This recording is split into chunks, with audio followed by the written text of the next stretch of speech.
tubahaye ikaze nk'uko mudukurikirana kandi mudukunda. Iyi ni channel yitwa Bigerezo TV. Turabakunda kandi turabashuhuje aho muherereye. Muri kumwe nanjye Theoneste, ndi mu murenge wa Bumbogo. Uyu munsi niho nabagiriye, murenge wa Bumbogo, akagari ka Musave. Amakuru y'iminsi Fiacre. Amakuru ni meza. Wari ubuzeho nawe? Akazi karaguheranye? Akazi karamperanye muri iyi minsi bitewe n'ikibazo cya corona. Aho badukuriye muri guma mu rugo, umuntu yagerageje kwiyubaka no gukora kuko twari tumaze iminsi tudakora. So rero Fiacre, ndagira ngo tutangire dusenga Imana. Tumara gusenga ndaza kugusaba wibwira abantu uriwe nyirizina, ariko tutarasenga mbanje gusuhuza aba diaspora bene data badukurikirana cyane, ariko by'umwihariko abanyarwanda batuye mu gihugu cyacu cy'u Rwanda, aho tubana umunsi ku munsi muri inshuti z'akadasohoka. Burya baravuga ngo ijya gutera uburezira bw'ibanza, ntabwo najya gusuhuza aba diaspora ntasuhuje abanyarwanda tubana umunsi ku munsi. Abanyarwanda mu nkunda mumurikira, bamwe bazi ubuzima naciyemo, bamwe twagiye duhura inshuro nyinshi. Ndabakunda, ndabashimira buryo ki mwagiye munyereka urukundo mu gihe nagiye mpura n'ibibazo bitandukanye. Nababwiye ko Theo ndi umugabo w'amateka, ntabwo ari ukunanganaga, ariko Yesu yayikoze ibirimo, yakoze ikintu gikomeye. Imana burya iyo ivuze ijambo irarisohoza. Reka dusenge hanyuma twakire uno mugabo. Mana, turagushimiye, tugushimiye kuri Imana y'urukundo, tugushimiye imbabazi ugira. Aka kanya tugeze mu kanya ko kugira ngo tuganire na mwene data Fiacre, tuganirize isi, tubwire abantu uburyo Imana ifite ububasha n'ubutware. Habwa icyubahiro rero, nuze kubana natwe muri iki kiganiro mu izina rya Yesu, amen. Turi mu rugo kwa Fiacre, namusuye kandi mbonereho gushimira Imana itumye tugerana amahoro muri murenge wa Bumbogo. Fiacre, ndagira ngo wibwire abantu, ubwire Fiacre, uvuga amazina, uvuge Fiacre ni muntu ki, ese Fiacre atuye he? Ushobora kuba mvuga ngo umurenge wa Bumbogo atari naho, ariko nyirizina wowe wahivugira. Karibu rero. Nitwa Ntihabose Fiacre, tuye mu murenge wa Bumbogo, akagari ka Musave, umudugudu wa Rebero. Yego. Aha niho mu rugo rwanjye. Mfite umugore n'abana batatu. Mfite umugore n'abana batatu. Ndumva Imana yaraguhaye umugisha. Mu gihe abandi muri iyi minsi usanga kubyara barabigize icyaha, bamwe na bamwe kumva ntibashaka kubyara, abandi niyo babyaye tujye twumva amateka, kumva ngo umuntu yabyaye umwana yamujugunye. Imana ikomeze ibagure, ahubwo mubyare n'abandi. Mumaze kugira abana batatu? Yego. Mfite umugore n'abana batatu. Nuko rero, ariko urakijijwe cyangwa ntukijijwe? Kubera ko hari abantu bashaka kumenya Fiacre nimba bafite urugo, ariko kandi ni byiza ko tunamenya umuntu wari wakiriye Yesu nk'umwami n'umukiza ryari. Ese Fiacre uri muri umujyi wa Kigali, mbere yo kuza muri Kigali wabaga he? nabaga i Rusizi. Nabaga i Rusizi. Niho ku ivuko? Niho ku ivuko. Nabaga i Rusizi. Iwacu ni ahantu bita umurenge wa Nyakarenzo. Ni aho ngaho niho navukiye. Aho ngaho niho navukiye. Byaje gushoboka yuko bava nza mu mujyi wa Kigali. Maze kujya mu mujyi wa Kigali, nagerageje gushakisha, kora akazi kose gashoboka, bikanga. Yewe nageze naho njya kuba umunyonzi. None Fiacre, urakoze cyane. Urumva ubuzima wari urimo, niki cyakukuye iwanyu ko wanyumva ari cyangwa ngo wavuye iwanyu kubera iyo mpamvu? Ni ubuzima bubi, ni uko wari warananiye? Urumva wari ukiri umwana kameme. Navuye iwacu rero bitewe n'ubuzima. Burya mu cyaro haba ubuzima bubi. Naravuze ati reka nzamuke njye mu mujyi, hariho nazafatisha ubuzima. Wazafatisha ubuzima. Kubera ko ubuzima nari ndimo mu cyaro butari bunyoroheye.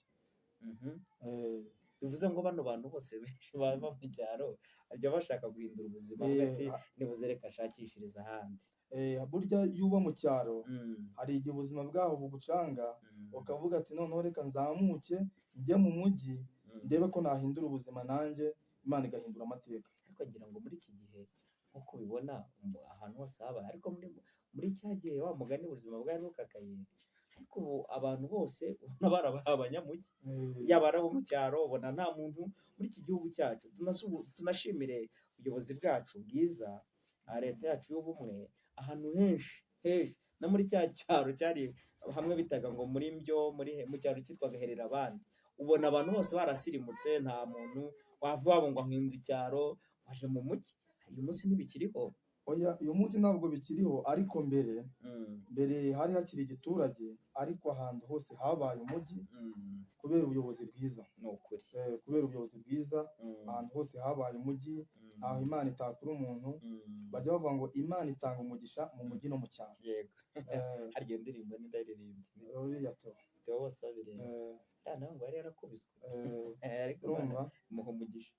Imana itanga umugisha mu mujyi no mu cyaro. Naje kugera mu mujyi rero, ndakora umunyonzi, nyongera hariya ku isoko rya Hondi bitaga ku Murindi, hariya ku Murindi, 15.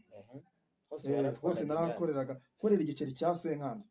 Ubwo hari nka ryari? Hari muri za 2004, muri 2004 Wanyongeye igiceri cya senkani wowe? nakoreye igiceri cya senkani mvana umugenzi ku Murindi mugeza 15, kugenda no kugaruka byari 100.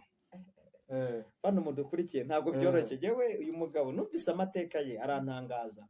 Ntabwo ushobora kumva ukuntu umuntu umunsi wa none afite igipangu, afite inzu, afite umuryango ukomeye, afite n'abapanga, afite amazu menshi cyane. Ntabwo wabyumva buryo ki umuntu yaba yaranyongeraga iki cya senkani, waba asigaye ageze ku rwego noneho rwo kuba yagura imodoka na moto, cyangwa se niba ushaka wabigura, wenda ntabwo bifite aka kanya, ntabyo nabonye, ariko wanabigura. Nabonye ari umusirimu. Reka dukomeze rero.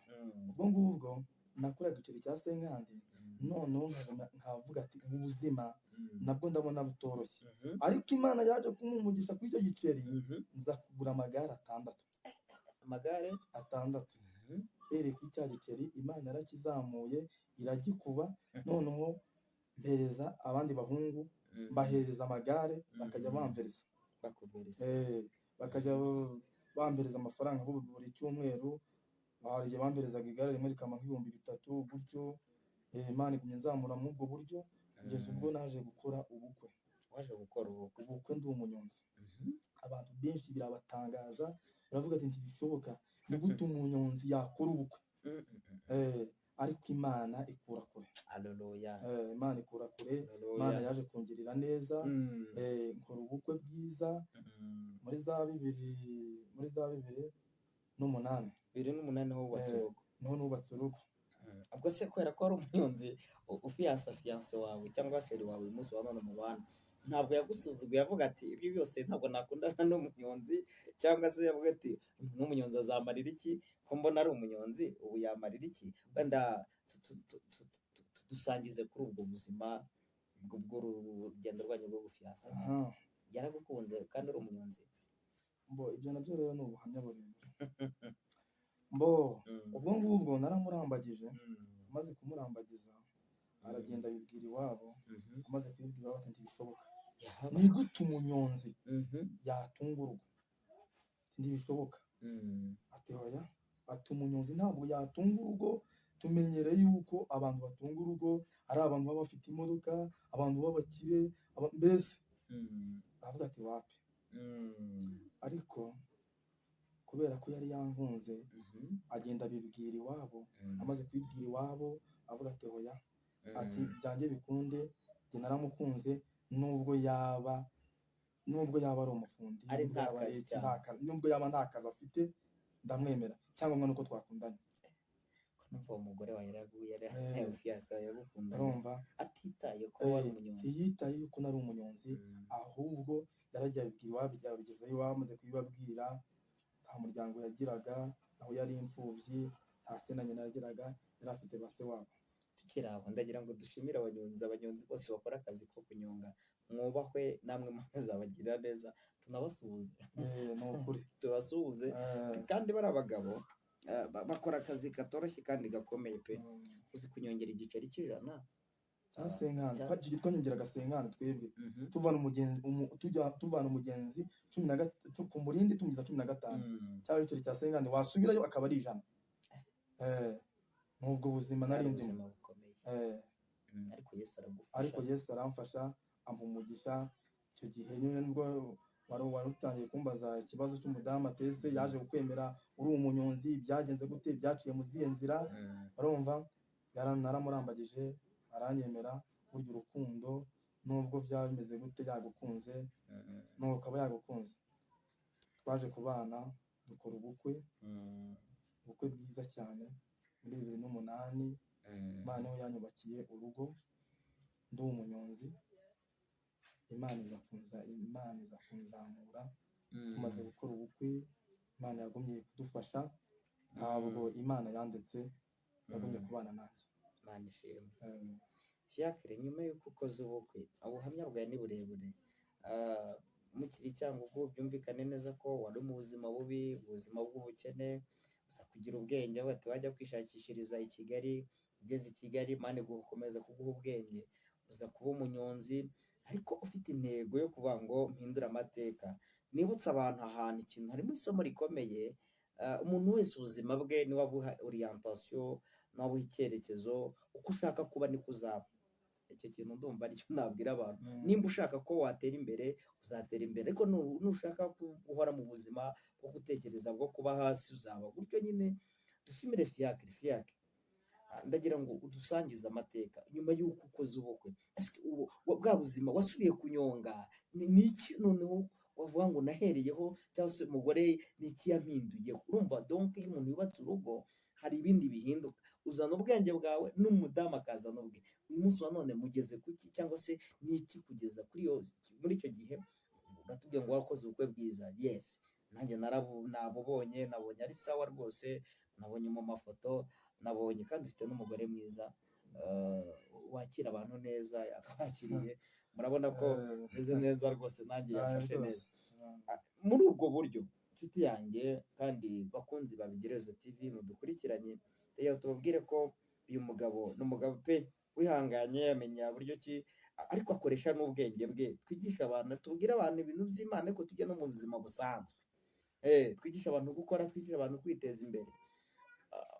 Kuba umuntu yari umunyonzi umunsi wa none akaba ari undi muntu. Nari ndi kukubaza ngo nyuma y'ubukwe ubuzima wabuhereye kugira ngo nibuze uyu munsi wa none. Njye nabonye ko kugera iwawe gukanda kuri soni, ufite porotayi, ufite igipangu, ufite abana beza. Nyuma y'ubukwe, ubukwe bumaze kurangira, ubukwe urabizi ko ubukwe bukosoma. Amafaranga yabaye nkashirana, ntangira kuri zero. Maze gutangira kuri zero, Imana irongera iranyubaka, ntangira ubundi bucuruzi. Ubunyonzi nabuvuyemo. Maze kuva mu bunyonzi njya gucuruza ibintu bita imigati. Wacuruza imigati? Njya gucuruza imigati, amandazi, amakeke, ibintu nk'ibyo ngibyo. Ibyo bintu rero nibyo Imana yambereho umugisha. Imana ishimwe. Ibyo bintu nibyo Imana yambereho umugisha. Maze gukora ubukwe narakodeshaga. Icyo gihe narongoreye mu bukode. Imana inyubakira iyanjye nzu, imvana mu bukode iwanjye. Ubu singikodesha, ahubwo nanjye ndatuye muri uwo mujyi wa Kigali. Imana ishimwe. Mu mudugudu wa Rebero, umurenge wa Bumbogo, akarere ka Gasabo. Aho ngaho niho ntuye. Kandi ubasha kubona uburyo bwo kurira abana amashuri? Nakubwiye ko mfite abana 3 bariga. Abiga ni 2, undi aracyari mutoya. Umwe yiga mu wa mbere primaire, undi yiga mu wa 4. Abana biga neza, ndabarihira muri bwa bucuruzi nsigaye ncuruza bw'imigati. Imana yabumpereyeho umugisha. Imana ntaho itakura umuntu. Nubaka inzu yo kubamo, Imana izo gukodesha. Babonye ko yambaye n'igipangu, nta kibazo. Imana yaranzamuye, wabibonye nawe. Imana ntawe itakura. Ihereye ku giceri cya senkani. Ihereye ku cya giceri cya senkani cyo kuba wanyongeraga. Ariko ntekereza neza ko wari unakijijwe, kuko ntabwo Imana yaguha umugisha gukora ibyaha wirirwa gusambana, wirirwa wiba, ugenda ugira amanyanga. Twigisha abantu gukiranuka. Ibyo byose wari n'umukozi w'Imana, wari umurokore cyangwa ntabwo wasengaga? narasengaga. warasenga Eh, bivuze ngo gusenga ni fondasiyo yo kubona ubuzima bwiza. gusenga ubundi niyo fondasiyo y'ubuzima, Mm, kuko iyo ukora ibintu usenga mm, Imana irakuzamura mm, ikaguhereza umugisha, ariko mm. ukirinda amanyanga, ukirinda no guhemuka. wabaye wabaye inyangamugayo. Nabaye inyangamugayo, Mhm, ukirinda no guhemuka, Imana yaramfashije impa agakiza. mhm. Eh, uravuze ngo ukirinda no kuba indahemuka cyangwa se ukaba inyangamugayo. mm, ni urugero ni ruhe rugero waduha mu kazi kawe? Urabona hari ukuntu abantu bajya kurangura imigati, ntekereza ko utayikorera, wenda ujya kurangura ku ifuru aho mucuruza simbizi. Hari ukuntu abantu bajya kurangura bakazana ibintu by'amanyanga mu bucuruzi bwabo. Wajya kurangura ikintu ukagipunguza mbese ukazana ibintu byo kubeshya mu kazi. Wowe wabereye hehe inyangamugayo? Umuntu adukurikiranye ashobora kuba ati aba bagabo banywa inyangamugayo, urigisha abandi, wowe wabaye hehe inyangamugayo? kuba inyangamugayo rero ni ukuvuga ngo buriya iyo ukora ibintu by'ubucuruzi wirinda guhemuka. Iyo ugiye tuba turi kuvuga ari ukugira ngo n'abari kutwumva cyangwa bari kudutega amatwi, ubundi iyo ucuruza akazi ukora bisaba kuba inyangamugayo, kuko utabaye inyangamugayo mu kazi kawe nta muntu ukugirira icyizere. Njyewe nacuruje imigati, natangira ahantu bita i Remera maze gukora ubukwe. Mvuye kuri cya giceri cya senkandi nahise ko ujya gucuruza imigati. Hari umugabo bitaga nawe ari kudukurikirana bitaga John ukorera mu Gatenga. Ubu naramuranguriye igihe kinini cyane. Najyaga mva mu rugo saa 8 z'ijoro nkajya ahantu bita mu Izindiro njya kuranguraho imigati. Izindiro rya Kimironko? Hara Kimironko. Yajyaga nkopa igishoro cyose akampa imari y'ibihumbi 100 akayamuzanira mu gitondo nta hantu nzi, kubera ubunyangamugayo gusa. Ubunyangamugayo bw'umuntu, iyo umuntu akwizeye na miliyoni yayiguha bitewe ubunyangamugayo. Yarankopaga, uwo mugabo nawe namugiriyeho umugisha. Tuza gukorana igihe kirekire, ariko mbona urugendo ruramvuna. Ko ari igihe uha umuntu amafaranga, tukivuga kuri icyo kintu, uwo mugabo waguhaga amafaranga 100,000, ariko hari igihe muri iki gihe mbona nta bizerwa bakiriho fiacre. Ko igihe umuntu aguha nk'amafaranga, nicyo kintu cy'ubunyangamugayo. N'iki wabwira abantu? Kuko we warayaguhaga ukayagarura, ntimugirane ibibazo n'abantu. Aha wabwira icyo abantu bahemuka? Umuntu yakugurira 100,000 akuyamwishyura, ahubwo ugahita uyatorokana cyangwa ukamubwira ibindi kandi ubona ufite uburyo bwo kuyamwishyura. Aha wabwira icyo abantu bahemuka? Buriya abantu bahemuka nababwira kujya, burya iyo uhemutse nta kintu ugeraho, ariko iyo ukoresheje ubunyangamugayo Imana irakuzamura, kandi n'umuntu akugirira icyizere, kuko iyo umuntu umuhereje amafaranga ejo ukayamuzanira na miliyoni ntiyatinya kuyiguhereza, kubera ko na makeya warayamuzaniye ukiranuka muri dukeya. Ariko hari abantu muri iyi minsi bahemuka. Byo ndabizi ko hari abantu bahemuka, umuntu ukamuguza nk'amafaranga ntayaguhereza, ariko burya umuntu ahemutse ejo ntabwo yongera kugirirwa icyizere. Ariko iyo ubaye inyangamugayo mu kazi ukora, umuntu wese akwiyumvamo akakugirira icyizere. Tubwire abacuruzi mu b'inyangamugayo, tubwire namwe banyonzi, ntimugatware umuntu ngo cyangwa se ngo mugende mukorere amafaranga hanyuma mwange kugaburira imiryango yanyu. Hari n'abantu bahaha cyangwa se bakora akazi wenda nk'abamotari n'abanyonzi nabo, kandi ufite amafaranga, wagera mu rugo ubunyangamugayo bukanga ukabwira sheri ko nta kintu wigeze ubona, akaba yanamuraza ubusa kubera ko nta bunyangamugayo bumurimo, nta kuri kumubamo. Tubabwire ngo mujye mugira ubunyangamugayo. Kugira ngo twegere akanya ko gusoza fiacre. Tutarasoza nibyo nari ndimo nkubwira. Aho ngaho i Remera naje kuhakorera, mpakorera imyaka igera muri 5. Inzira ziza kumbana ndende. Ubu ngubu nsigaye nkorera hano i Kayumba, naho nsigaye nkorera uruganda ruhari rw'imigati. Ubu niho nsigaye nyikura nkayisipurayinga mu bakiriya, guhera za Musave, za Ndera, za Kinunga, ahantu bita Kagitarama. Aho ngaho niho nkorera. Nsigaye nkorera ahantu hafi, ntabwo ngikorera kure hahandi nakubwiraga i Remera, ntabwo ariho ngikorera. Ubu nsigaye nkorera ahantu bita i Kayumba, niho nkura imigati, mbese amandazi na ubuzima keke n'ibindi. aho ngaho niho nsigaye nkora imari zanjye, amandazi, amakeke, ibintu nk'ibyo ngibyo n'imigati nsigaye mbikura hafi ndaza kurya za Remera. Yego, ndagira ngo dushimire abantu bari badukurikiye kuri Bigirerezo TV, tubabwire ko twari kumwe n'umugabo bita Fiacre Ntihabose, tubizeze ko nitumujyaho umugisha azongera kuduha ikindi kiganiro, ariko kandi tubabwire mukore subscribe iki kiganiro mu gihe igeze kuri bose, mukore like na share ndetse na comment zanyu. Birashoboka kandi ko ushobora kumva uyu mugabo hari aho Imana yamukuye nayo mugejeje, tubabwire ngo wikwiheba, Imana iragukunda, nta kitagira iherezo. N'uwari umunyonzi uyu munsi wa none yubatse ibipangu wari umunyonzi yubatse ibipangu, kandi Imana ihindura amateka y'ubuzima.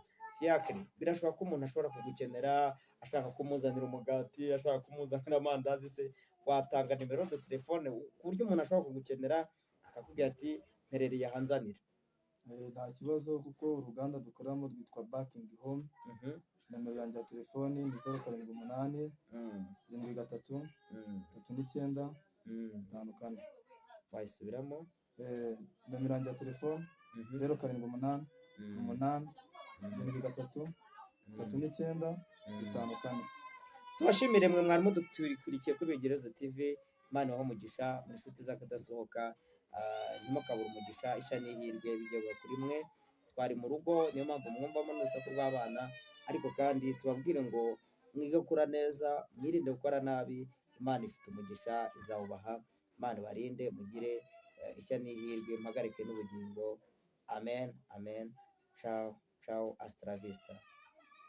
Urugo hari ibindi bihinduka, uzana ubwenge bwawe n'umudamu akazana ubwe. Uyu munsi wa none mugeze kuki, cyangwa se niki kugeza muri icyo gihe batubwiye ngo wakoze ubukwe bwiza? Yes, nanjye nabubonye, nabonye ari sawa rwose, nabonye mu mafoto, nabonye kandi ufite n'umugore mwiza, wakira abantu neza, yatwakiriye, murabona ko meze neza rwose, nanjye yafashe neza. Muri ubwo buryo inshuti yanjye kandi bakunzi ba Bigirerezo TV mudukurikiranye, rero tubabwire ko uyu mugabo ni umugabo pe wihanganye, amenya buryo ki, ariko akoresha n'ubwenge bwe. Twigisha abantu, tubwire abantu ibintu by'Imana, ariko tujye no mu buzima busanzwe. Twigisha abantu gukora, twigisha abantu kwiteza imbere.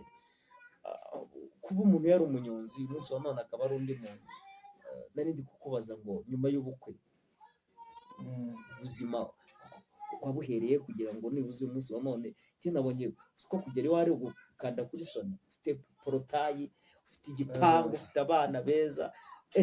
Nyuma y'ubukwe, ubukwe bumaze kurangira, ubukwe urabizi ko ubukwe bukosoma, amafaranga yabaye nkashirana, ntangira kuri zero. Maze gutangira kuri zero, Imana irongera iranyubaka, ntangira ubundi bucuruzi. Ubunyonzi nabuvuyemo, maze kuva mu bunyonzi njya gucuruza ibintu bita imigati. Wacuruje imigati? Njya gucuruza imigati, amandazi, amakeke, ibintu nk'ibyo ngibyo. Ibyo bintu rero nibyo Imana yambereho umugisha. Imana ishimwe. Ibyo bintu nibyo Imana yambereho umugisha. Maze gukora ubukwe narakodeshaga. Icyo gihe narongoreye mu bukode. Imana inyubakira iyanjye nzu, imvana mu bukode njya iwanjye. Ubu singikodesha, ahubwo nanjye ndatuye muri uyu mujyi wa Kigali. Imana ishimwe. Mu mudugudu wa Rebero, umurenge wa Bumbogo, akarere ka Gasabo. Aho ngaho niho ntuye. Kandi ubasha kubona uburyo bwo kurira abana amashuri? Ndira abana, nakubwiye ko mfite abana 3, bariga, abiga ni 2, undi aracyari mutoya, umwe yiga mu wa mbere primaire, undi yiga mu wa 4. Abana biga neza, ndabarihira muri bwa bucuruzi nsigaye ncuruza bw'imigati. Imana yabumpereyeho umugisha. Imana ntaho itakura umuntu. Nubaka inzu yo kubamo, Imana izo gukodesha. Babonye ko yambaye n'igipangu, nta kibazo. Imana yaranzamuye, wabibonye nawe. Imana ntawe itakura. Ihereye ku giceri cya senkani. Ihereye ku cya giceri cya senkani cyo wanyongeraga. Ariko ntekereza neza ko wari unakijijwe, kuko ntabwo Imana yaguha umugisha gukora ibyaha, wirirwa gusambana, wirirwa wiba, ugenda ugira amanyanga. twigishe abantu gukiranuka. Ibyo byose wari n'umukozi w'Imana, wari umurokore cyangwa ntabwo wasengaga? Warasenga. Bivuze ngo gusenga ni fondasiyo yo kubona ubuzima bwiza. Gusenga ubundi niyo fondasiyo y'ubuzima, kuko iyo ukora ibintu usenga Imana irakuzamura ikaguhereza umugisha, ariko ukirinda amanyanga, ukirinda no guhemuka. Wabaye inyangamugayo. Nabaye inyangamugayo, ukirinda no guhemuka.